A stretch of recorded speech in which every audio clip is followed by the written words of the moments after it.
1v2 ব্যাটেলে জিতলেন, আটকে দিলেন অ্যাটাক। এরপর 1 মিনিট পর কাউন্টার দিল আর্জেন্টিনা, জিতল দল।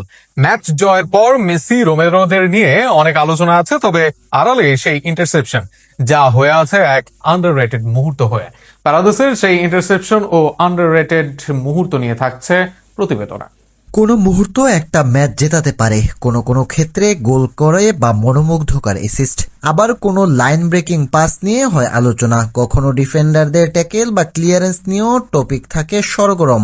তবে আর্জেন্টিনাকে এই ম্যাচে বাঁচালো এক ইন্টারসেপশন, যে ইন্টারসেপশন বদলে দিল ম্যাচের ফল। 2 গোল হজমের পর 2 গোল তখন দিয়েও দিয়েছে আর্জেন্টিনা। তবে ম্যাচের ফল তখনও নির্ধারণ হয়নি। হঠাৎ কাউন্টার আক্রমণে মিশর দল বল পায়ে মিশরীয় খেলোয়াড়, তার সামনে মিশরের ওমর মারমুশ, যিনি খেলে থাকেন ম্যানচেস্টার সিটির মতো ক্লাবে। মিশরের সেই তারকা আর মারমুশের মাঝে ব্যবধান শুধু পারাদেস। এই জায়গায় যদি মারমুশকে আটকে দেন পারাদেস, তবে বল পায়ে মিশরের সেই খেলোয়াড় আরামে ঢুকে যাবেন বক্সে। আবার যদি সেই খেলোয়াড়কে ট্যাকেল করতে যান, তবে সহজ পায়ে পাস বাড়িয়ে দেবেন তিনি মারমুশের দিকে। এরপর অনেকটা খালি বারে একা গোলরক্ষকের সামনে শট নেওয়ার কাজটাই করতে হবে মারমুশকে, যেন মিশর ভাবছিল জয় থেকে এক মুহূর্ত দূরে তারা। তবে সেখানে প্যারাদেস মাথা ঠান্ডা রাখলেন, তিনি এর কিছুই করলেন না। যেটা করলেন সেটা করার জন্যই ফুটবলারদের মূল্যায়ন হয় আলাদাভাবে। কোচেরা ফুটবলারকে বেছে নেন অনেক তারকাদের ভিড়ে।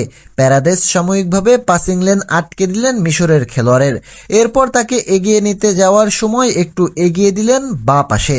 যেহেতু সোজা গোলে তখন ট্যাকেলের বল হারানোর ভয় আছে, তাই সেফ অপশনে বাড়িয়ে দিলেন তিনি মারমুশের দিকে। কিন্তু প্যারাদেস নিজেকে এমন পজিশনে রেখেছিলেন যেখানে থেকেও বল নিতে পারবেন না তিনি। হলো সেটা, মারমুশের দিকে দেওয়া বল ইন্টারসেপ্ট করলেন, বাড়ালেন নিজের খেলোয়াড়ের দিকে। তার 1 মিনিট পরেই আসল আর্জেন্টিনার গোলের আক্রমণ। গোল করলেন এনজো ফার্নান্দেস। জয় পেল আর্জেন্টিনা দল। যে জয়ের আনন্দে সবাই মাতোয়ারা। ক্রেডিট দেওয়া হলো মেসিকে, আলভারেজকে, এনজো বা রোমেরোকে। সেই ক্রেডিট তাদের প্রাপ্য, কিন্তু আড়ালেই রইলেন প্যারাদেস। অথচ এই ইন্টারসেপশন না হলে তখনই 3-2 ফল হতেও মিশরের পক্ষে। আরও একবার পিছিয়ে পড়ে কামব্যাক নাও হতে পারত আর্জেন্টিনার জন্য।